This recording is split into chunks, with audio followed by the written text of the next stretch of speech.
Béni soit notre Dieu, en tout temps, maintenant et toujours, et dans les siècles des siècles. Amin.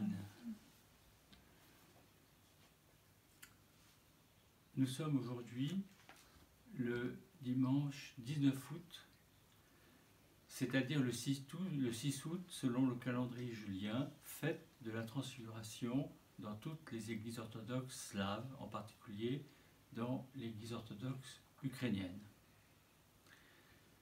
Cette fête est très particulière parce que c'est, comme le dirait saint Loïs Palamas, la manifestation visible par les apôtres de la divine lumière incréée. La divine lumière incréée, appelée aussi énergie incréée, du mot grec energia, c'est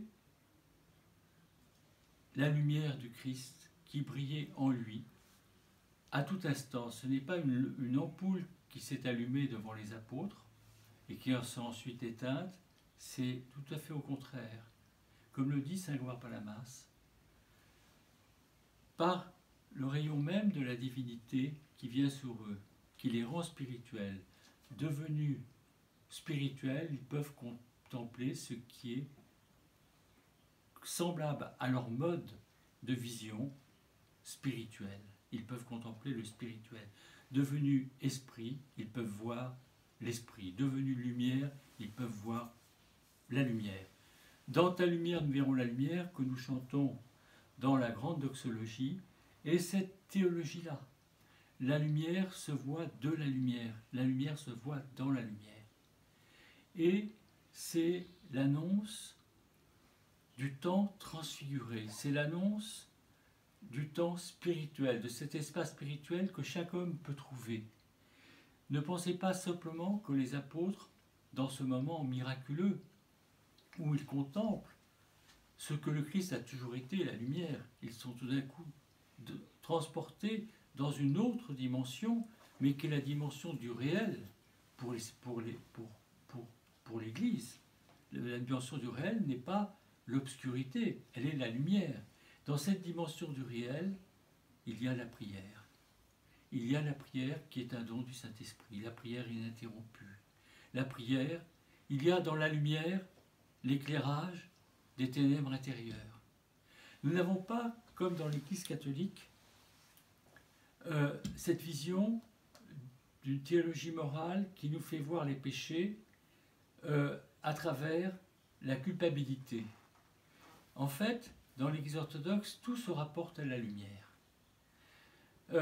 On montre toujours la beauté perdue par le péché, et non pas le péché par lui-même, en disant « quelle horreur ce péché ». Non. Le regard du spirituel est toujours tourné vers la lumière, et on montre « regarde toute cette lumière que tu as perdue en laissant rentrer en toi les ténèbres ». Par exemple, regarde, nous dit saint Abba Isaïe du désert de Céthée, « Nul n'a pu discerner en lui l'orgueil s'il n'a reçu au préalable la lumière du don de l'humilité. Nul n'a pu discerner en lui la colère et s'il n'a reçu en lui le don spirituel et lumineux de la paix. Nul n'a pu discerner en lui l'irritation s'il n'a reçu le don lumineux de la douceur. Chaque don du Saint-Esprit, qui est lumière, éclaire les ténèbres qui s'opposent à la venue plus parfaite de cette lumière. Dans l'Église orthodoxe, tout est théologie de la lumière.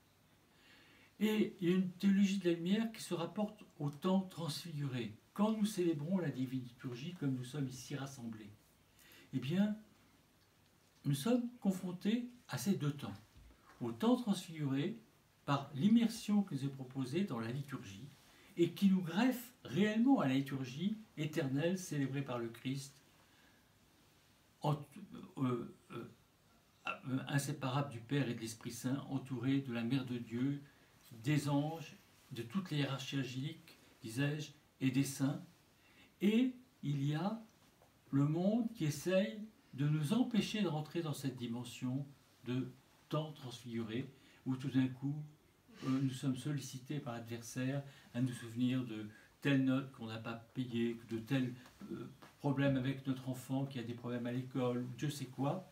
Et non, il y a un temps pour chaque chose. Et il y a un temps pour le temps transfiguré dans lequel on doit se laisser pénétrer par cette lumière qui est dans la divine liturgie et même y déposer nos soucis, parce que quand nous disons à la grande entrée cette parole incroyable inspirée par l'Esprit Saint à Saint Jean Chrysostome, l'auteur de Divine Liturgie, déposons tous les soucis du monde afin que le roi de gloire fasse son entrée, nous voyons ce faisceau de lumière qui veut pénétrer en nous comme il est déjà dans l'Église, et il nous demande de laisser, de déposer ses soucis, mais pas de les oublier.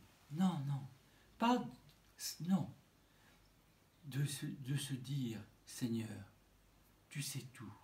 Maintenant, je peux me reposer en toi pour que tu te reposes en moi, dans ton Saint-Corps et dans ton Saint-Sang.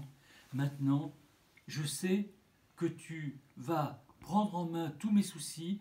Je les laisse de côté maintenant à la porte de cette église, mais je sais que je ne les laisse pas n'importe où. Je les mets dans ta main, au pied de ta croix, pour que tu m'aides à les résoudre. Et c'est pour ça que je n'ai plus besoin d'y penser pendant cette liturgie. Je veux me consacrer qu'à toi. Quand quelqu'un est amoureux d'une personne, dans la vie terrestre, dans la vie normale, quand quelqu'un est amoureux d'une personne, il oublie là tout, tellement il a envie, ne pense qu'à cette unique personne qu'il aime, qui est dans ses pensées, et quand il est en face d'elle, il oublie là les soucis, tout le reste. Eh bien, devant Dieu, on devrait être pareil, même beaucoup plus que ça.